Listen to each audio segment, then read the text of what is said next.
എല്ലാവർക്കും ഇന്നത്തെ എൻ്റെ ഒരു പുതിയ വീഡിയോയിലോട്ട് സ്വാഗതം. അപ്പോൾ ഞാൻ ഇന്നലെ ഒരു Q&A സെഷൻ ചെയ്തിട്ടുണ്ടായിരുന്നു. അതിൻ്റെ സെക്കൻഡ് പാർട്ട് വീഡിയോ ആയിട്ടാണ് ഞാൻ ഇന്ന് വന്നിട്ടുള്ളത്. അപ്പോൾ നമ്മുടെ ചാനൽ സബ്സ്ക്രൈബ് ചെയ്യാത്തവരുണ്ടെങ്കിൽ ഉറപ്പായിട്ടും ഒന്ന് സബ്സ്ക്രൈബ് ചെയ്യുക. അപ്പോൾ തന്നെ വീഡിയോ ലൈക്ക് ചെയ്യാനായിട്ട് ശ്രമിക്കുക. അപ്പോൾ നമുക്ക് നമ്മുടെ വീഡിയോയിലോട്ട് പോവാം. അപ്പോൾ ഞാൻ ഇന്നലെ വീഡിയോയിൽ എൻ്റെ സിമെറ്റ് കോളേജ് ഓഫ് നഴ്സിംഗ് മുട്ടത്തറയുടെ കാര്യങ്ങളൊക്കെ പറഞ്ഞായിരുന്നു. അപ്പം കുറേ പേർക്ക് അതിനെപ്പറ്റി തന്നെ കൂടുതൽ കുറച്ച് ഡൗട്ട്സ് ഒക്കെ വന്നിട്ടുണ്ടായിരുന്നു. എനിക്ക് പേഴ്സണൽ മെസ്സേജസ് ഒക്കെ വന്നിട്ടുണ്ടായിരുന്നു. അപ്പം ഞാൻ ആദ്യം അതിനെപ്പറ്റി പറയാം. ഞാൻ പഠിക്കുന്നത് ട്രിവാൻഡ്രത്തുള്ള സിമെറ്റ് കോളേജ് ഓഫ് നഴ്സിംഗിലാണ്. അപ്പം ആ ഒരു കോളേജ് എന്ന് പറയുന്നത് പ്രൈവറ്റ് കോളേജ് ആണോ എന്ന് ചോദിച്ചാൽ അതൊരു സെൽഫ് ഫിനാൻസിങ് ഇൻസ്റ്റിറ്റ്യൂഷൻ ആണ്.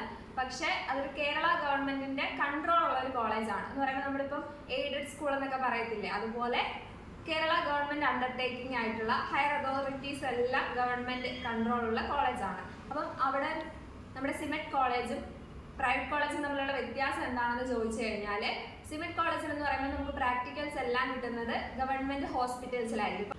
അപ്പം ഞാനിപ്പോൾ പഠിക്കുന്നത് ട്രിവാൻഡ്രം മുട്ടത്തറയിലുള്ള സിമെറ്റിലാണ്. അപ്പം ഞങ്ങളുടെ പ്രാക്ടിക്കൽസ് ഒക്കെ എവിടെ കിട്ടുന്നതെന്ന് കുറേ കമൻസ് വന്നിട്ടുണ്ടായിരുന്നു. അപ്പം ഞാൻ ക്ലിയർ ആയിട്ട് പറഞ്ഞു തരാമെന്ന് വിചാരിച്ചു. അപ്പം എനിക്ക് ആദ്യത്തെ 3 സെം വരെ, ആദ്യത്തേത്, രണ്ടാമത്തേത്, മൂന്നാമത്തേത്, അങ്ങനെ ഫസ്റ്റ് 3 സെമ്മിലും പ്രാക്ടിക്കൽസ് കിട്ടുന്നത് ട്രിവാൻഡ്രത്തുള്ള ജനറൽ ഹോസ്പിറ്റലിലാണ്. 4ാമത്തെ സെം മുതൽ എനിക്ക് ട്രിവാൻഡ്രം മെഡിക്കൽ കോളേജിലാണ് പ്രാക്ടിക്കൽസ് കിട്ടുന്നത്.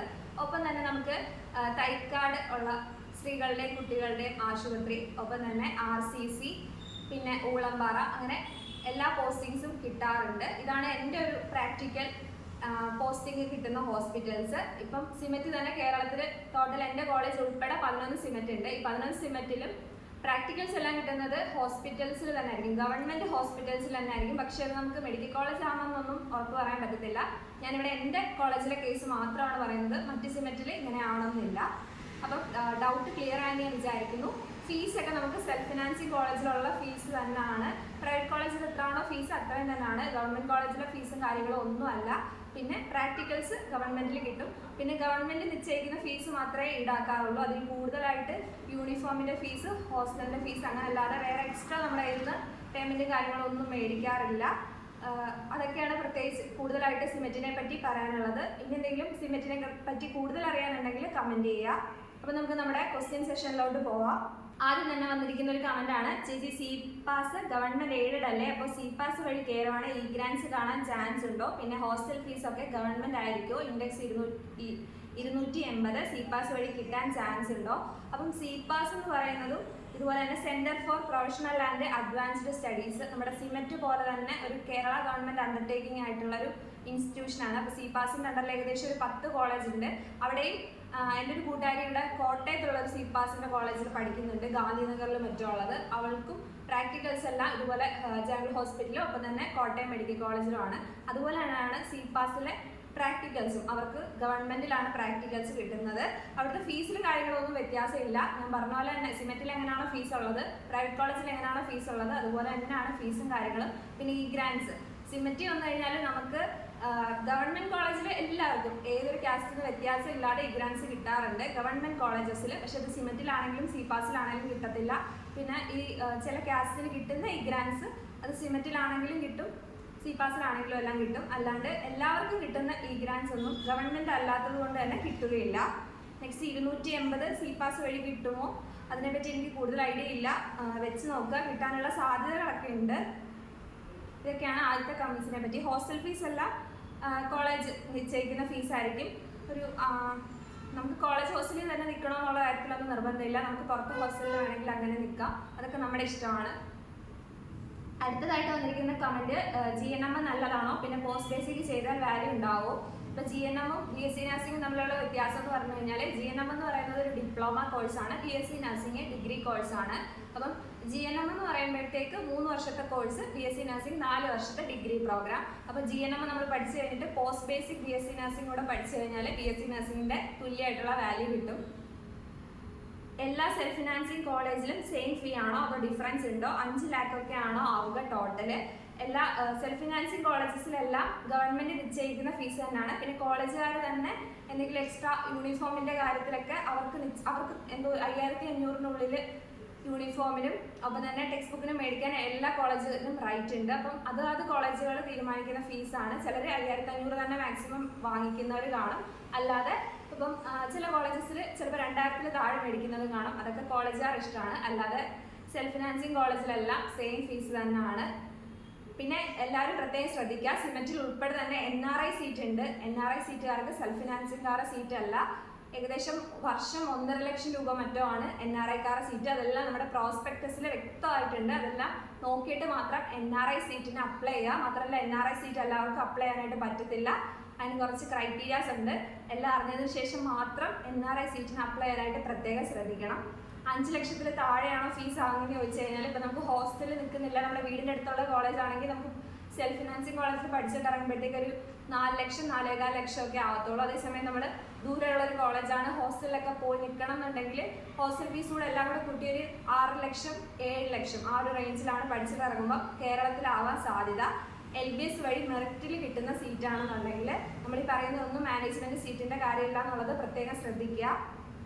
അപ്പോൾ നമുക്ക് അടുത്തതായിട്ട് വന്നിരിക്കുന്ന ഒരു ക്വസ്റ്റ്യൻ എന്ന് പറയുന്നത്, ചേച്ചിക്ക് അവിടെ എത്രയാണ് ഫീ ഒക്കെ, പിന്നെ ഗവൺമെന്റ് കോളേജിൽ പഠിക്കുന്നവരെയൊക്കെ അറിയാമോ, അവിടുത്തെ റിവ്യൂ കൂടി പറയാമോ, hostel college restrictions, phone use, food ഒക്കെ പറയാമോ, പ്ലീസ് റിപ്ലൈ. അപ്പം ആദ്യം തന്നെ പറയാനാണെങ്കിൽ എൻ്റെ കോളേജിലെ ഫീസും അതിൻ്റെ ഹോസ്റ്റൽ ഡീറ്റെയിൽസ് എല്ലാം ഞാൻ എൻ്റെ ഫസ്റ്റ് പാർട്ട് വീഡിയോയിൽ ഇട്ടിട്ടുണ്ട്. ഉറപ്പായിട്ട് അത് കണ്ടു നോക്കുക. ഞാൻ ഡിസ്ക്രിപ്ഷനിൽ ലിങ്ക് കൊടുത്തേക്കാം. പിന്നെ അടുത്തൊരു കാര്യം, ഗവൺമെൻറ് മെഡിക്കൽ കോളേജിൽ പഠിക്കുന്നവരെ അറിയാവുന്നതാണ്. എൻ്റെ ഒരു കൂട്ടുകാരി ഇവിടെ ട്രിവാൻഡ്രം മെഡിക്കൽ കോളേജിൽ പഠിക്കുന്നുണ്ട്. അപ്പം ഞാൻ ഈ ഒരു കമൻറ്റ് വന്നപ്പം കറക്റ്റായിട്ട് തന്നെ അറിയാൻ അവളോട് പോയി ചോദിച്ചിട്ടുണ്ടായിരുന്നു. അപ്പോൾ അവളോട് പറഞ്ഞത് ഫോണിൻ്റെ റെസ്ട്രിക്ഷൻസും കാര്യങ്ങളും ഒന്നും ഇല്ല, നമുക്ക് യൂസ് ചെയ്യാം. പിന്നെ പുറത്ത് പോകുന്ന കാര്യങ്ങളൊക്കെ ഫസ്റ്റ് ഇയർ കുട്ടികൾക്ക് കുറച്ച് റെസ്ട്രിക്ഷൻസ് കാണും, അല്ലാത്തവർക്ക് എന്തോ 9:30 വരെ മറ്റോ പുറത്തൊക്കെ പോകാനുള്ള പെർമിഷൻസ് ഉണ്ടെന്നാണ് പറഞ്ഞത്.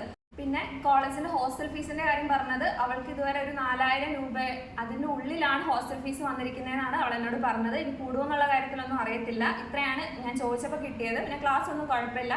പിന്നെ അപ്പോൾ നമുക്ക് ഗവൺമെന്റ് കോളേജ് ആകുമ്പോൾ അറിയാമല്ലോ, എന്തായാലും ഗവൺമെന്റ് കോളേജിൽ പോകുന്നതായിരിക്കും നല്ലത്. ഒരുപാട് റെസ്ട്രിക്ഷൻസ് ഒന്നും കാണത്തില്ല. നമുക്ക് അടുത്ത ചോദ്യത്തിലോട്ട് പോവാം.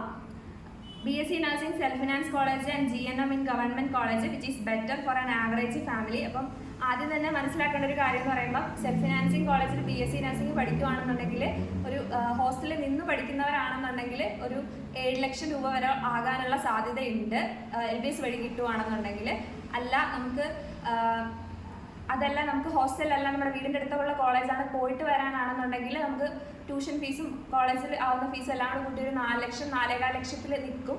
അപ്പം ആ ഒരു റേഞ്ചാണ് BSc Nursing സെൽഫ് ഫിനാൻസിൽ പഠിക്കുമ്പം ഉണ്ടാകുന്നതെന്ന് ആദ്യം മനസ്സിലാക്കുക.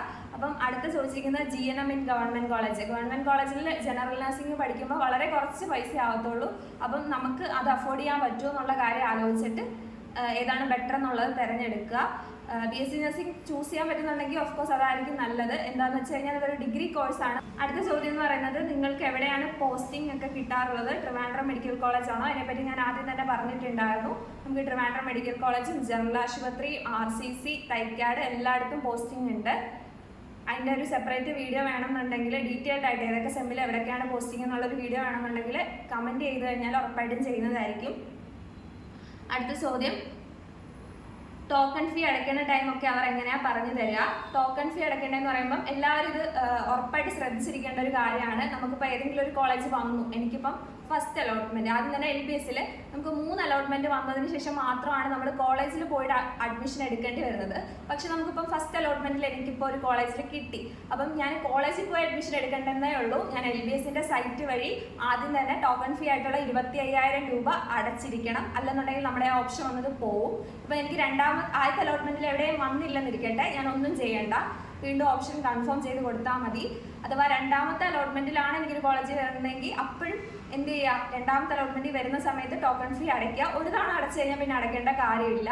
അപ്പം മൂന്നാമത്തതിലാണ് വരുന്നെങ്കിൽ ആ സമയത്ത് അടയ്ക്കുക.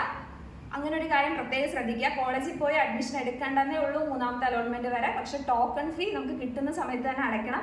ഇതിൻ്റെ എല്ലാ ഇൻസ്ട്രക്ഷൻസും നമ്മുടെ LBSൻ്റെ സൈറ്റിൽ ആപ്ലിക്കേഷൻ വിളിച്ച് എല്ലാം ആവുന്ന സമയത്ത് വന്നുകൊണ്ടിരിക്കുക. നമ്മൾ സൈറ്റ് എപ്പോഴും ചെക്ക് ചെയ്തുകൊണ്ടിരിക്കുക. ചേച്ചി അലോട്ട്മെൻറ്റിനെ കുറിച്ചൊരു ഡീറ്റെയിൽഡ് വീഡിയോ ഇടാൻ പറ്റുമോ? ആർക്കും അങ്ങനെ കൂടുതൽ ഡീറ്റെയിൽസ് അറിയത്തില്ല എന്നാണ് പറയുന്നത്. ഞാനാണെങ്കിൽ ഒരു വീഡിയോ ഉടനെ തന്നെ ഇടുന്നതായിരിക്കും. എൻ്റെ അലോട്ട്മെൻറ്റ് ഞാൻ എങ്ങനെയൊക്കെയാണ് വെച്ചത്, എത്ര നാൾ എടുക്കും എന്നുള്ളൊരു കാര്യമൊക്കെ പറഞ്ഞിട്ട് ഒരു ഡീറ്റെയിൽഡ് വീഡിയോ ഞാൻ ഉടനെ ചെയ്യുന്നതായിരിക്കും. അടുത്ത ക്വസ്റ്റ്യനിലോട്ട് നമ്മൾ പോവാണ്. ചേച്ചി സിമെറ്റിൽ LBS വഴി മാത്രമേ അഡ്മിഷൻ കിട്ടുള്ളൂ, നേരിട്ട് അഡ്മിഷൻ എടുക്കാൻ പറ്റുമോ? സിമെറ്റിൽ 100% സീറ്റ് ഉള്ളതിൽ 85% സീറ്റ് നമുക്ക് മെറിറ്റ് സീറ്റാണുള്ളത്. ബാക്കിയുള്ള 15% സീറ്റ് നമുക്ക് NRI സീറ്റാണുള്ളത്. എന്ന് പറയുമ്പോൾ നമുക്ക് മാനേജ്മെന്റ് സീറ്റ് അവിടെ ഇല്ല എന്നുള്ള കാര്യം പ്രത്യേകം ശ്രദ്ധിക്കുക.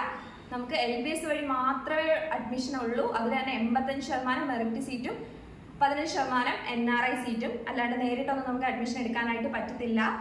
ചേച്ചി സെം വൈസ് ആകുമ്പോൾ ഡിഫിക്കൽട്ട് ആണോ പഠിക്കാൻ? ക്ലിനിക്കൽ, പോസ്റ്റിംഗ്, തിയറി എല്ലാം മാനേജ് ചെയ്യാൻ പറ്റുമോ? കൂടെ ഒരു ചോദ്യം കൂടെ ചോദിച്ചിട്ടുണ്ട്, കേരളത്തിൽ ഏതെങ്കിലും കോളേജിൽ ഇയർലി ഉള്ള നഴ്സിംഗ് ഉണ്ടോ എന്നുള്ളത്.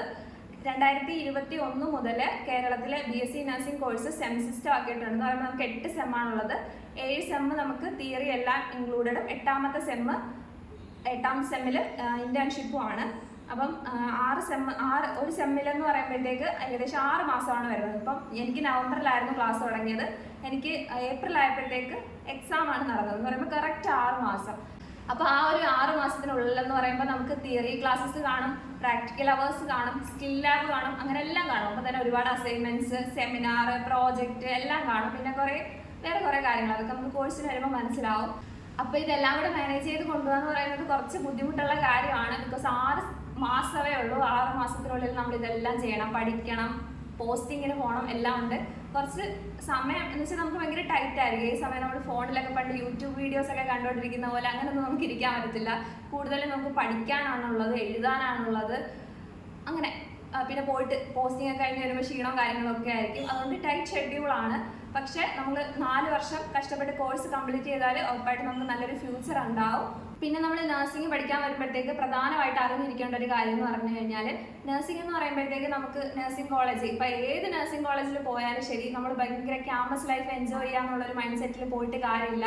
BSc നഴ്സിംഗ് എന്ന് പറയുന്നത് അങ്ങനെ ഒരു കോഴ്സല്ല. നമുക്ക് പ്രാക്ടിക്കൽ കൂടെ ഇൻക്ലൂഡഡ് ആയിട്ടുള്ള ഒരു കോഴ്സാണ്. അവിടെ ആർട്സ് പരിപാടിയൊക്കെ ചെറിയ രീതിയിലൊക്കെ കാണും. എല്ലാ പ്രോഗ്രാംസൊക്കെ മിക്കവാറുള്ള കോളേജൊക്കെ നടത്താറുണ്ട്. ഓണപരിപാടി, ക്രിസ്മസ് പരിപാടി, അങ്ങനത്തെ പ്രോഗ്രാംസ് മാത്രമേ നമ്മൾ പ്രതീക്ഷിക്കാവൂ. അല്ല നമ്മൾ എൻജോയ് ചെയ്ത് നടക്കാമെന്നുണ്ടെങ്കിൽ പല ഡിഗ്രി പ്രോഗ്രാംസിലൊക്കെ അങ്ങനെ കാണും. പക്ഷേ BSc നഴ്സിംഗ് അങ്ങനെയല്ല. 4 വർഷം കഷ്ടപ്പെട്ട് നമ്മൾ പഠിച്ച് കഷ്ടപ്പെട്ടൊരു ജോലിയിൽ എത്തുക എന്നുള്ളതാണ്. പ്രോഗ്രാംസ് ഒക്കെ ഹൈ ലെവലിൽ നമ്മൾ പ്രതീക്ഷിക്കേണ്ട.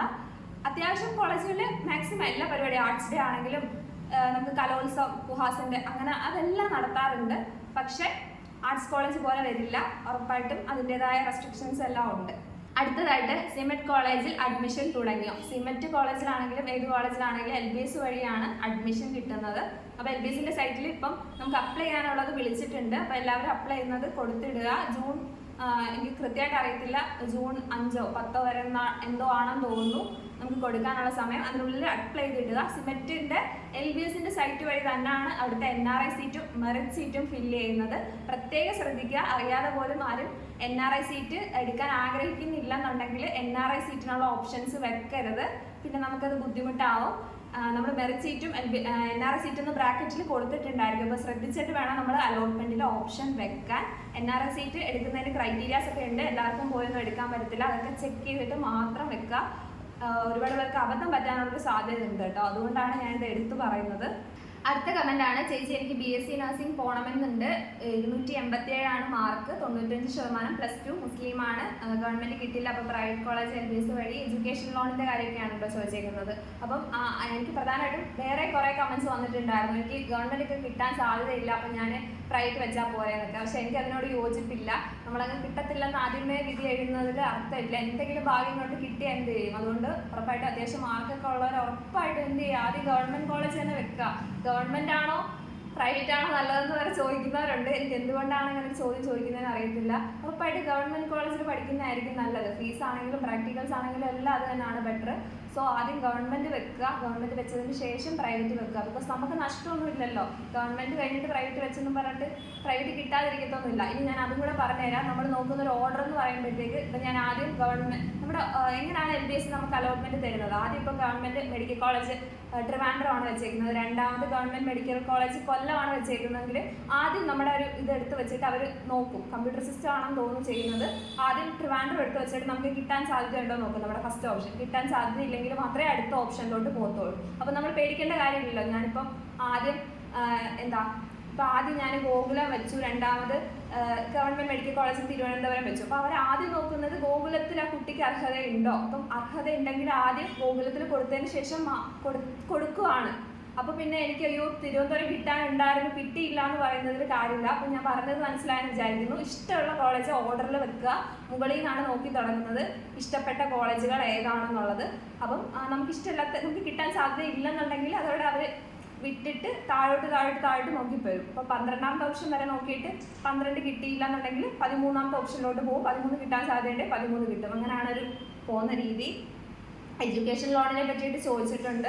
എഡ്യൂക്കേഷൻ ലോൺ എന്ന് പറയുമ്പോഴത്തേക്ക് പിന്നെ കുറച്ച് കമൻസ് വന്നിട്ടുണ്ടായിരുന്നു, നമ്മൾ വരുമ്പോൾ തന്നെ പൈസ അടയ്ക്കേണ്ടി വരുമെന്ന്. നമ്മൾ അഡ്മിഷൻ എടുക്കാൻ വരുമ്പോൾ തന്നെ അവിടെ എത്ര രൂപയാണോ നമ്മുടെ വർഷത്തെ ഫീസും, പിന്നെ ചിലരൊക്കെ യൂണിഫോമിൻ്റെ ഫീസും ടെക്സ്റ്റ് ബുക്കിൻ്റെ ഫീസും അപ്പം തന്നെ മേടിക്കുന്ന കോളേജുകാരുണ്ട്. അപ്പം ആദ്യം തന്നെ അവർ മേടിക്കുന്ന, അപ്പോൾ എത്ര ആണോ അവർ പറയുന്നത് അത് നമ്മൾ അപ്പം തന്നെ അവിടെ പേ ചെയ്യണം അഡ്മിഷൻ എടുക്കാൻ സമയത്ത്. ഇപ്പോൾ 1 ലക്ഷം ആണെങ്കിൽ 1 ലക്ഷം നമ്മൾ അടച്ചേ പറ്റത്തുള്ളൂ. അങ്ങനെയാണ്. പിന്നെ എഡ്യൂക്കേഷൻ ലോൺ നമുക്ക് അപ്പം കിട്ടത്തില്ല. നമ്മളതെല്ലാം കഴിഞ്ഞ് കോളേജിലൊക്കെ കയറി 1-2 മാസമൊക്കെ കഴിഞ്ഞിട്ടാണ് പിന്നെ നമ്മൾ എഡ്യൂക്കേഷൻ ലോണിന് വേണ്ടിയിട്ടുള്ള പേപ്പേഴ്സൊക്കെ കോളേജിൽ നിന്ന് മേടിച്ചിട്ട് നമ്മൾ ആദ്യം ബാങ്കിൽ ചോദിച്ച് വെച്ചേക്കണം. അപ്പം ഏത് ബാങ്കാണോ നമ്മൾ എടുക്കാൻ താല്പര്യപ്പെടുന്നത് അവർക്ക് ഇതെല്ലാം കൊടുത്ത് എല്ലാം ഒന്ന് പ്രോസസ്സായി വരാനൊരു 1 വർഷമൊക്കെ എടുക്കും. അപ്പം അങ്ങനെയാണ് അതിൻ്റെ കാര്യങ്ങളൊക്കെ. അടുത്തതായിട്ട് ഞാൻ എത്രാമത്തെ ഓപ്ഷനാണ് സിമെറ്റ് വെച്ചത്. അപ്പം ഇത് കുറച്ച് പറയാനുണ്ട് കേട്ടോ. ഞാൻ ആദ്യം ഗവൺമെൻറ് കോളേജൊക്കെ വെച്ചു, പിന്നെ ഒരു 2-3 പ്രൈവറ്റ് കോളേജൊക്കെ വെച്ചതിന് ശേഷമാണ് ഞാൻ പിന്നെ സിമെറ്റ് വെച്ചത്. പിന്നെ ഞാൻ ആ പ്രൈവറ്റ് കോളേജൊക്കെ മാറ്റിയിട്ടാണ് സിമെറ്റിലോട്ട് വന്നെത്തുന്നത്. അത് കുറച്ചൊരു വലിയ സ്റ്റോറിയാണ് കേട്ടോ. അപ്പം ഞാൻ ആ ഒരു വീഡിയോ ചെയ്യുന്നതായിരിക്കും. അടുത്തതായിട്ട് ക്യാമ്പസ് ലൈഫൊക്കെ കാണുമെന്ന് ചോദിച്ചിട്ടുണ്ട്. അതിൻ്റെ കാര്യങ്ങൾ ഞാൻ ഓൾറെഡി പറഞ്ഞതാണ്. പ്രോഗ്രാംസ് ഒക്കെ കാണുന്ന കോളേജും കാണും, കാണാത്തതും കാണും. എൻ്റെ കോളേജിൽ ഞാൻ പഠിക്കുന്ന മുട്ടത്തറ സിമെറ്റിൽ പ്രോഗ്രാംസ് ഒക്കെ ഉണ്ട്. മറ്റ് സിമെറ്റിലെ കാര്യങ്ങൾ എനിക്ക് കൂടുതലായിട്ട് അറിയില്ല. ആരും എന്നോട് ഒരു കമൻസിലും ചോദിച്ചില്ല NOCനെ പറ്റി. ചിലപ്പോൾ അറിയാത്തത് കൊണ്ടാണെന്ന് എനിക്ക് തോന്നുന്നു. അതുകൊണ്ട് ഞാൻ തന്നെ പറയാം. NOC എന്ന് പറയുന്നത് നോൺ ഒബ്ജക്ഷൻ സർട്ടിഫിക്കറ്റ് ആണ്. അപ്പോൾ നമ്മൾ ഒരു 3 അലോട്ട്മെൻറ്റൊക്കെ കഴിഞ്ഞ് കഴിയുമ്പോഴത്തേക്ക് ചിലപ്പം നമുക്ക് പിന്നീടുള്ള അലോട്ട്മെൻറ്റിൽ പങ്കെടുക്കാൻ വേണ്ടിയിട്ട് നമ്മൾ അഥവാ ഏതെങ്കിലും കോളേജിൽ ജോയിൻ ചെയ്തിട്ടുണ്ടെങ്കിൽ അവിടുന്ന് NOC മേടിച്ച് നമ്മൾ സൈറ്റിൽ അപ്ലോഡ് ചെയ്യണം എന്ന് പറയും. അപ്പം എല്ലാ കോളേജസും ഒന്നും NOC തരത്തില്ല. അതുകൊണ്ടാണ് നമ്മൾ പറയുന്നത് നമുക്ക് ഏറ്റവും കൂടുതൽ ഇഷ്ടമുള്ള കോളേജസ് മുകളിൽ നിന്ന് വെച്ച് വരണമെന്ന്. സോ ആ ഒരു കാര്യം ശ്രദ്ധിക്കുക. അപ്പം കോളേജിൽ ജോയിൻ ചെയ്യുന്നതിന് മുമ്പേ വെറുതെ ജസ്റ്റ് ഒന്ന് ചോദിച്ചേക്കുക NOC തരുമോ എന്നുള്ള കാര്യം. അപ്പോൾ അവർ NOC തരില്ലെന്ന് പറഞ്ഞാലും നമുക്ക് പ്രത്യേകിച്ചൊന്നും ചെയ്യാനില്ല. ആ ഒരു കാര്യം ഓർമ്മയിലിരിക്കട്ടെ.